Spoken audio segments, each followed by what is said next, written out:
Buenas noches, amigas y amigos de SUTV, Canal 15, donde en este otro programa especial de 8º aniversario vamos a conversar sobre la situación particular de la Bolsa Nacional de Valores costarricense y la situación de los mercados internacionales.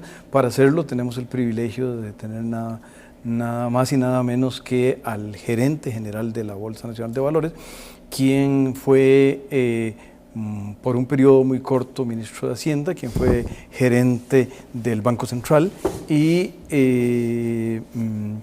es un experto, ha sido profesor aquí en la Universidad de Costa Rica y es un conocedor de los mercados monetarios, bursátiles y económicos. Bienvenido, don José Rafael. Gracias por la invitación, Juan Rafael. Es siempre un placer acompañarlo en el programa. Tal vez empecemos un poquito hablando de la Bolsa Nacional de Valores y en qué sentido, además de tamaño y fama, es distinta, por decir algo, de la que está en Wall Street o de cualquier o de Bovespa en Brasil. La mayoría de las bolsas latinoamericanas, a diferencia de lo que la gente, de lo que es por definición una bolsa de valores, tienen una actividad muy poca o en algunos casos nula sobre acciones. Perdón, sobre eso incluso hay algunos países de Centroamérica que ni siquiera tienen bolsa del todo, ¿no? Sí, en Honduras no tiene bolsa, Guatemala tiene dos que no operan y la de Nicaragua está saliendo apenas comenzando. Sí, en una bolsa como Wall Street o como Bovespa, lo que se transan son las acciones de las compañías que están inscritas. Entonces, cuando uno dice que la bolsa sube o baja, es porque los precios de esas acciones siguen ese comportamiento. En la gran mayoría de los mercados de América Latina, lo que se negocia en nuestras bolsas es deuda pública. Lo que se negocia entonces, deuda pública o deuda corporativa. Deuda de emisores locales, en el caso costarricense tienen mucha presencia los emisores financieros, o los bonos de gobierno, y eso es básicamente lo que se hace. Además, tiene la particularidad la bolsa costarricense, y es el caso también, digamos, de la bolsa salvadoreña y otras bolsas más pequeñas en la región, se maneja en un segmento de mercado de dinero. ¿Qué es mercado de dinero? Son préstamos de dinero respaldados por valores bajo una figura que se llama reporto, de relativamente corto plazo, generalmente a menos de un mes. Entonces, es a través de ese instrumento a donde las compañías, los inversionistas, los bancos gestionan la liquidez de su flujo de caja. Claro, y entonces me parece que hay una diferencia muy importante en el sentido de que, y lo decía en algún momento otro profesor del posgrado, don Alan Rodríguez, de que si hay algo que donde tiene sentido invertir es en empresas, porque la construcción de los futuros van a estar alrededor de eso. Pero si en América Latina no es básicamente las empresas, sino lo más que hacen las empresas, en la mayor parte de los casos, es flujo de caja, hay, digamos, una configuración distinta, y entiendo que ustedes han hecho esfuerzos importantes por ayudar a cambiar esto, que es un tema difícil porque es cambiar la mente de los empresarios y de la gente en Costa Rica, ¿no? Sí, así es. Igual la problemática de por qué no tenemos más empresas listadas en bolsa es compleja. Durante mucho tiempo, inclusive, se debió a temas, que se quiere, macroeconómicos. El gobierno, el tema de estrujamiento por parte del gobierno era muy acentuado. ¿Qué quería decir esto? Que nuestros gobiernos necesitaban tanto el dinero que pagaban tasas de intereses extremadamente altas, y los empresarios entonces, cuando querían ir a colocar sus acciones ahí, se veían muy castigados porque los descuentos que el inversionista pedía eran muy altos. Entonces no era un buen negocio llevar las empresas a bolsa. Después de la década de los 90, donde ya teníamos condiciones macroeconómicas que se fueron estabilizando, ese no era un problema. Pero nos encontramos con que, a pesar de que el costo podía ser competitivo, la filosofía empresarial de los latinoamericanos sigue siendo muy cerrada y la mayoría de las empresas nacen como empresas familiares, pueden crecer a tener presencia en muchísimos países, pero no pierden ese carácter. O sea, el empresario latinoamericano, y el costarricense no es una excepción, es muy reacio a perder el control de su empresa, y no solamente a perder el control, sino a mejorar el tema de la transparencia de cómo se organizan los negocios. Y cuando uno va a un mercado de oferta pública a pedirle dinero a los inversionistas, lo más importante es el tema de transparencia. Cómo se gestionan las cuentas de la compañía, cómo se retribuye a los dueños de la empresa, cómo se retribuye a los administradores de la empresa, etc. Por eso, en la bolsa, en estos tres últimos años, hemos venido trabajando en ese tema básicamente a través de dos proyectos. Uno que tiene que ver con todo el tema de gobierno corporativo. Gobierno corporativo es precisamente eso. Cómo se definen reglas, controles y prácticas que le garanticen a todos los accionistas un tratamiento equitativo por parte del grupo de control y por parte de los administradores. Entonces ahí está todo el tema de auditoría, constitución de junta directiva, cómo se vota para elegir la junta directiva, transparencia en los acuerdos de la junta directiva, por mencionar algunos de los puntos que están en el gobierno corporativo. De hecho, la bolsa promulgó con la Cámara de Emisores de Costa Rica un código de mejores prácticas de gobierno corporativo hace 2 años que se ha venido adaptando paulatinamente por las empresas que ya están inscritas en bolsa. Eso por una parte. Y por otra parte, para ir logrando que las empresas, estas empresas pueden ser grandes, no necesariamente medianas, familiares, puedan conocer e ir adoptando las prácticas necesarias de gestión para poder solicitar recursos del público inversionista, es que creamos un mercado que se llama Mercado Alternativo para Acciones, MAPA, que se conoce como un mercado de entrada, ¿verdad? Ahí es importante señalar que los requisitos que las empresas tienen que cumplir en cuanto a transparencia son los mismos del mercado regulado. La diferencia es en cómo se cumplen esas obligaciones. Por poner un ejemplo, en una compañía listada se requieren 3 años de estados financieros auditados para poder solicitar, para poder inscribirse en el mercado alternativo para acciones. Lo que necesitamos es tener los flujos de caja, una historia, no necesariamente auditados, pero los últimos sí tienen que estar auditados, y también se permite tener proyecciones de flujo de caja para empresas que todavía no tienen los 3 años, de forma tal de que los requisitos se van balanceando en ese mercado.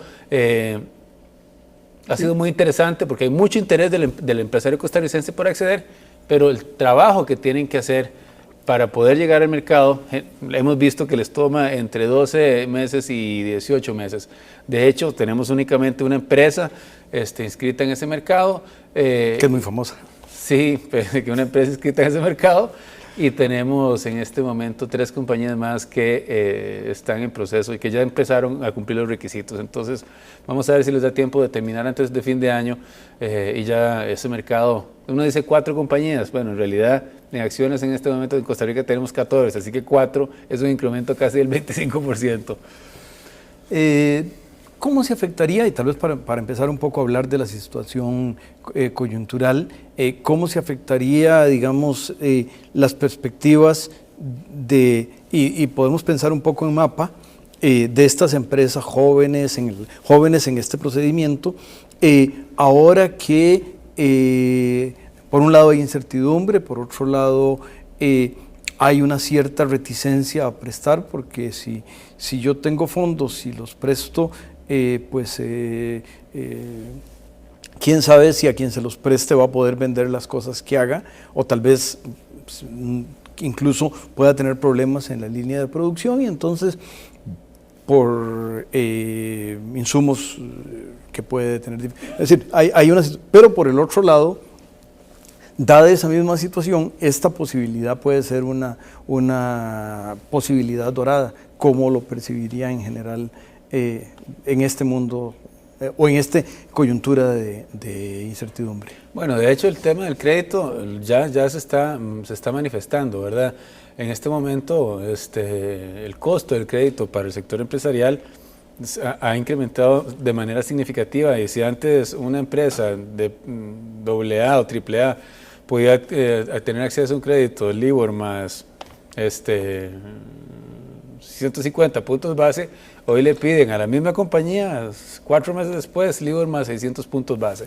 Y entonces esa empresa, claro, dice, además algunas de ellas ya habían pasado por bolsa, habían dejado de ir a bolsa, ahora están volviendo a tocar la puerta y hemos visto como, por ejemplo, en semanas recientes La Nación hizo una colocación importante. Algunos bancos también están emitiendo programas de bonos. HSBC el otro día inscribió una emisión de $100 millones. Durman Esquivel, a pesar de que ya deslistó sus acciones, sigue recurriendo al mercado para financiar su crecimiento a través de programas de bonos de largo plazo. Entonces, ahí ya hay una primera manifestación. Para las empresas que todavía, que por primera vez van a bolsa, yo creo que de igual forma es importante que accesen el mercado. ¿A qué me refiero? Que esas empresas enfrentan un incremento en los costos, igual que las que ya pasaron por bolsa, inclusive tal vez más, ¿verdad? Por su perfil, perfectamente pueden estructurar emisiones, ya sea con un refuerzo de una garantía o con vehículos de fideicomiso que le den al inversionista una garantía específica de un activo particular para garantizar una emisión, que son dos de los mecanismos que se usan para mejorar el riesgo crediticio, del perfil crediticio de una emisión. Entonces sí hay alternativas para que esas empresas vayan a bolsa y, como decía un empresario, Diego Artiñano, de Atlas, ¿verdad?, que es un comprometido con el sector bursátil, a pesar de que ya también fue adquirido, ¿verdad?, dice, la bolsa tiene la ventaja de que siempre voy a poder recurrir a la bolsa. No siempre tengo que hacerlo, pero el cumplir con los requisitos de transparencia y mantener el mercado informado me permiten, cuando así lo requiera, de una manera muy ágil y en muy corto plazo, tener acceso a fondeo. Pues con esa reflexión, don José Rafael, vamos a pedirle al canal que le dé una reflexión a las amigas y amigos que nos están acompañando, pero nosotros estaremos de regreso.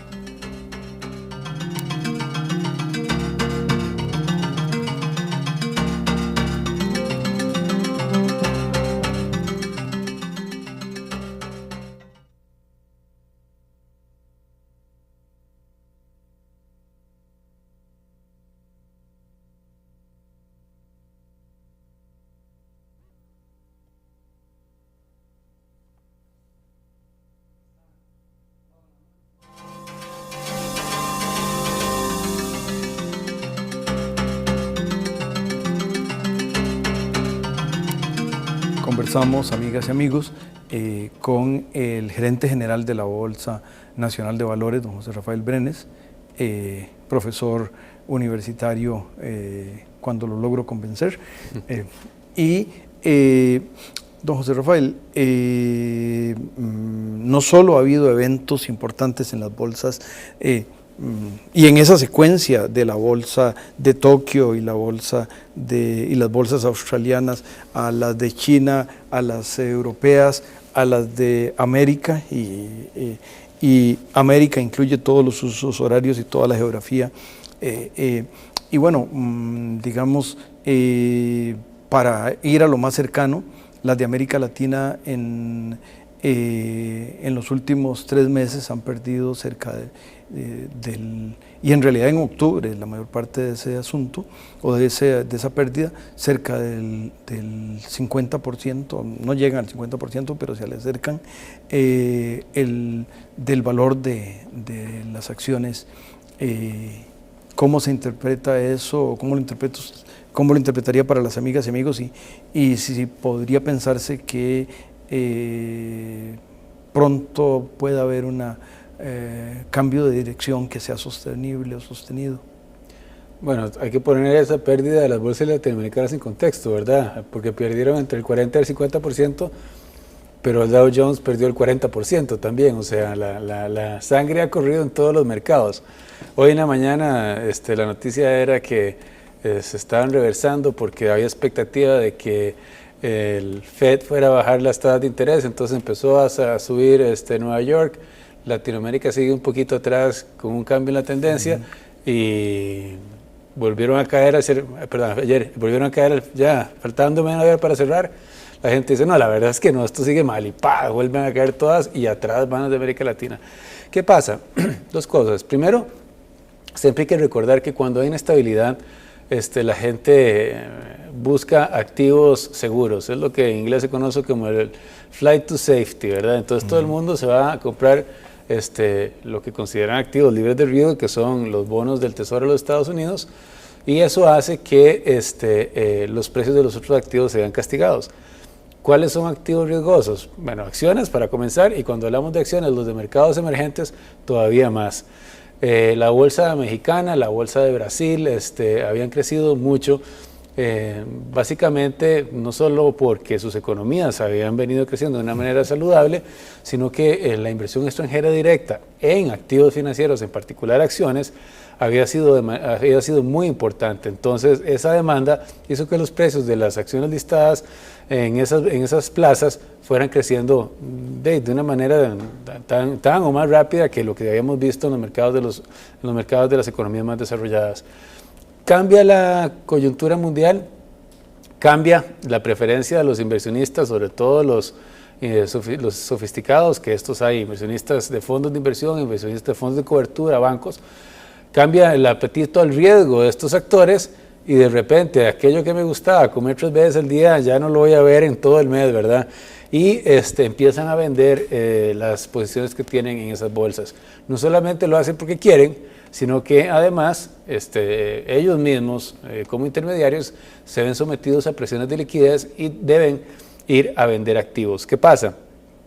Bueno, no solamente deben ir a vender activos, sino que deben hacerlo en mercados que son mucho menos líquidos que los mercados más desarrollados. Entonces, el efecto sobre los precios de las acciones ahí se multiplica. Para que se den una idea, en el mercado brasileño, que es el de acciones, que es el más grande de la región, no se transa ni una décima parte de lo que se puede negociar en un día en Nueva York, en el New York Stock Exchange. Entonces, claro, los movimientos en las acciones tienen más volatilidad, y eso se refleja en los niveles de los índices. También, y esto es importante tenerlo claro, o sea, la interconexión de las economías latinoamericanas, y en este caso principalmente la mexicana, con la economía norteamericana es prácticamente absoluta, ¿verdad? Y muchas de las empresas que están listadas en la bolsa mexicana están orientadas en su línea de negocio hacia el mercado norteamericano. Entonces, cuando hay la amenaza de una recesión, o cuando se está viendo una recesión en esa economía, los accionistas y el mercado como tal descuenta el hecho de que los dividendos del año entrante y probablemente el que sigue no van a ser tan buenos como los que fueron como los del año pasado. Entonces el precio de esas acciones cae, de forma tal de que se están dando una serie de condiciones que me recuerdan a aquella película La tormenta perfecta, ¿verdad? Que eran 3 huracanes que venían de diferente dirección contra el pobre barco. Bueno, nuestras bolsas latinoamericanas de valores un poco el camaronero ese que andaba ahí a la merced de los elementos de la naturaleza, y van a tener meses por delante duros. Con respecto a cuál es la perspectiva de mediano plazo, yo aquí lo que siempre le digo a los inversionistas es, o sea, el mercado bursátil, el sector bursátil, sobre todo cuando de acciones se trata, está íntimamente ligado al ciclo económico, y como su nombre lo dice, esto tiene altos y bajos. Lo que pasa es que nosotros acabamos de vivir un ciclo de crecimiento como yo creo que no habíamos visto en mucho tiempo, ¿verdad? Entonces la gente es de memoria corta, sobre todo cuando está haciendo plata, y cree que eso va a ser repetido ad perpetuum. Bueno, no, el ciclo económico se llega finalmente a manifestar, y lo estamos viviendo ahora. Entonces, ¿qué pasa? Por ejemplo, un profesional joven en Brasil que tiene la mitad de sus ahorros en acciones, lo peor que puede hacer en este momento es ir a vender esas acciones ahora, porque lo único que hace es realizar pérdidas. Él no se va a pensionar ni dentro de 6 meses, ni dentro de 1 año, ni dentro de 2 años, se va a pensionar dentro de 25 años, entonces su horizonte temporal para valorar el rendimiento de sus inversiones es de largo plazo. Diferente es si ya es una persona que está a punto de pensionarse, porque entonces esa persona probablemente va a tener que trabajar un par de años más para poder tener una pensión con la que pueda vivir. Pero las economías latinoamericanas, en general, las más grandes, sus fundamentales estaban bien, a diferencia de lo que pasó en la crisis rusa o lo que ha pasado en ocasiones anteriores. Las cuentas fiscales están en orden, han ido diversificando la base productiva de sus países, la base exportable ha ido aumentando. Entonces, uno lo que podría pensar es que el plazo de recuperación va a ser más corto, pero no es un tema de semanas, no es un tema de días, no es un tema de semanas, va a ser un tema de meses y ojalá que no sea de años, ¿verdad? Pero sí, el mundo como un todo está en una coyuntura difícil y los mercados de valores no tienen por qué ser inmunes a esta turbulencia. Don José Rafael, le decía a las amigas y amigos que usted fue por menos de un mes ministro de Hacienda y fue por 4 o más años gerente general del Banco Central de Costa Rica, política monetaria y política fiscal. No le toca ninguna de esas dos tareas ahora, pero si estuviera en una aula y tuviera unos estudiantes a los que les quisiera sugerir medidas de política monetaria o fiscal que Costa Rica fuera atinente que tomara, ¿qué se le ocurre? Bueno, no se me ocurre, le puedo contar, el otro día estuve conversando con el ministro de Hacienda y él me decía que, y le decía en realidad al grupo de personas con las que estábamos, que él tiene, que en este momento Costa Rica enfrenta la crisis en una posición fiscal que le permite tener ahí guardados para, si se necesitaran gastar, el equivalente a 100.000 millones de colones, 200 millones de dólares. Yo decía, bueno, perfecto, me parece genial, ¿verdad? Es mejor tener la plata que no tenerla. El punto es cómo hace, o las decisiones de gasto que uno adopte, ¿verdad? Para que ese estímulo sea precisamente eso y no comprometa nuestro futuro fiscal. ¿A qué me refiero? Que los proyectos que se vayan a financiar con ese colchón de gasto público deben ser, en primer lugar, proyectos de inversión, ¿verdad? Proyectos de inversión con una alta rentabilidad social. Ojalá. En Costa Rica, desafortunadamente, tenemos muchos de esos porque el déficit de infraestructura es bestial, y que no deben de ser, que el destino de ese gasto no debe ser gasto corriente. El otro tema al que se refirió, y en eso coincido 100%, es que la primera prioridad del gobierno, además del tema de la actividad económica, debe ser moderar el impacto de la crisis, porque va a venir desempleo, vamos a tener siguiendo inflación, de los grupos más vulnerables. Y esa debería de ser la prioridad en cuanto a lo que es el gasto público. ¿Y en qué están pensando ellos? Bueno, el gobierno ha tratado de estructurar un programa como, no sé, se llama Avancemos, etcétera. Definitivamente hay ayudas, si se identifican los grupos más vulnerables, ayudas puntuales en todo lo que es alimentos, acceso a educación, transporte público, que es ahí donde el gasto tiene que redirigirse, ¿verdad? Porque de esa forma evitamos que la gente que ya estaba en la línea de pobreza caiga en pobreza extrema y aquellos que están en el margen de pobreza caigan en el nivel de pobreza. Y esa debería ser la prioridad de un Estado ante esta situación, y pareciera ser que por ahí está apuntando sus baterías esta administración. En la parte de política monetaria la situación es más complicada porque hoy los bancos centrales del mundo, y el de nosotros no es una excepción, se ven frente a una disyuntiva que no les gusta enfrentar, y es, los bancos centrales siempre dicen, nosotros vamos por la inflación, como dicen los españoles. Lo del crecimiento en realidad no me importa tanto. Ahora todos están teniendo que reconocer que aquello de por la inflación está bien cuando está creciendo, pero cuando uno deja de crecer, lo de la inflación pasa a ser mucho menos importante. Y el caso costarricense es igual. Nosotros hemos venido, o el Banco Central ha estado comprometido con lograr bajar de manera sostenible el incremento en los precios a un solo dígito, que no sea 10, 12, 14%, sino 8, 7, ojalá 6, durante un tiempo parecía que lo iban a lograr y después empezaron los problemas.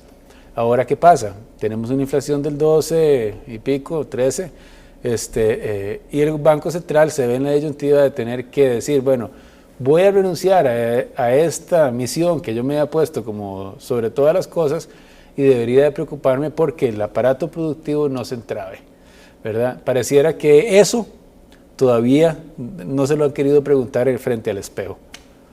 Pues con esa reflexión, don José Rafael, le agradecemos a las amigas y amigos, les decimos que este programa se repite el próximo domingo a las 6 de la tarde y si lo tienen a bien, acompáñenos el próximo miércoles a las 9 de la noche, que para ustedes tendremos otro programa hecho con mucho entusiasmo. Quédense con Canal 15, donde hacemos para ustedes televisión de calidad.